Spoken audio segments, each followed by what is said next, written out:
ఆగ్నేయ బంగాళాఖాతంలో వర్ధ పెను తుపానుగా మారింది. చెన్నైకి 480 కిలోమీటర్ల దూరంలో కేంద్రీకృతమైన ఈ వర్ధ పెను తుపాను నెల్లూరుకు తూర్పు ఆగ్నేయంగా 520 కిలోమీటర్ల దూరంలో ఉంది. దాదాపు దీనికి వేగం గంటకు 11 కిలోమీటర్లుగా వాతావరణ శాఖ అంచనా వేస్తుంది. అయితే ఇదే వేగంతో కదులుతున్న తుఫాను రేపు సాయంత్రానికి చెన్నైకి అతి సమీపంలోనే తీరం దాటే అవకాశం ఉంది. అయితే ఇది కాస్తంత బలహీనపడి తుఫానుగా తీరం దాటుతుందని చెప్పి వాతావరణ శాఖ స్పష్టం చేస్తోంది. అయితే దీని ప్రభావంతో రాగల 36 గంటల్లో దక్షిణ కోస్తాంధ్ర జిల్లాలతో పాటు ఉత్తర తమిళనాడులోని అన్ని జిల్లాల్లో కూడా భారీ నుంచి అతి భారీ వర్షాలు కురిసే అవకాశం ఉంది. దాదాపుగా 20 సెంటీమీటర్లకు పైగా వర్షపాతం ఈ ప్రాంతాల్లో నమోదవుతుందని చెప్పి అంచనా వేస్తున్నారు.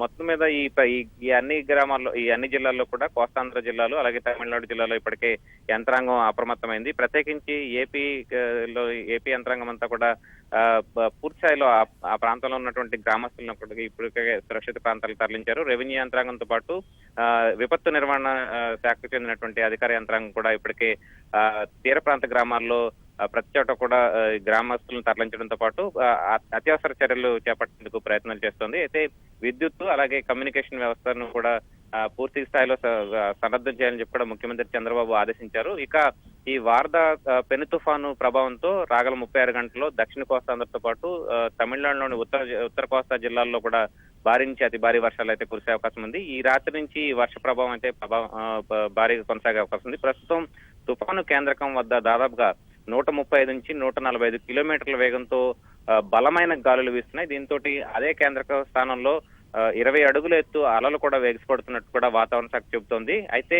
ప్రస్తుతం కోస్తాంధ్ర తీరం వెంబడి కూడా ఈ గాలులు ఉధృతి ప్రారంభమైంది. దాదాపుగా గంటకు 40 కిలోమీటర్ల వేగంతో ఈశాన్యం దిశగా ఈ గాలులు వీస్తున్నాయి. దీంతో సముద్రం అల్లకల్లోలంగా ఉంటుందని చెప్పి అధికారులు ఇప్పటికే హెచ్చరికలు జారీ చేశారు. ఈ నేపథ్యంలో మత్స్యకారులు ఎవరు వేటకు వెళ్లకూడదని చెప్పి కూడా సూచనలు జారీ చేశారు.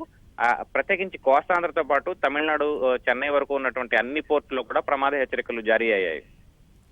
ధన్యవాదాలు ధనంజయ్.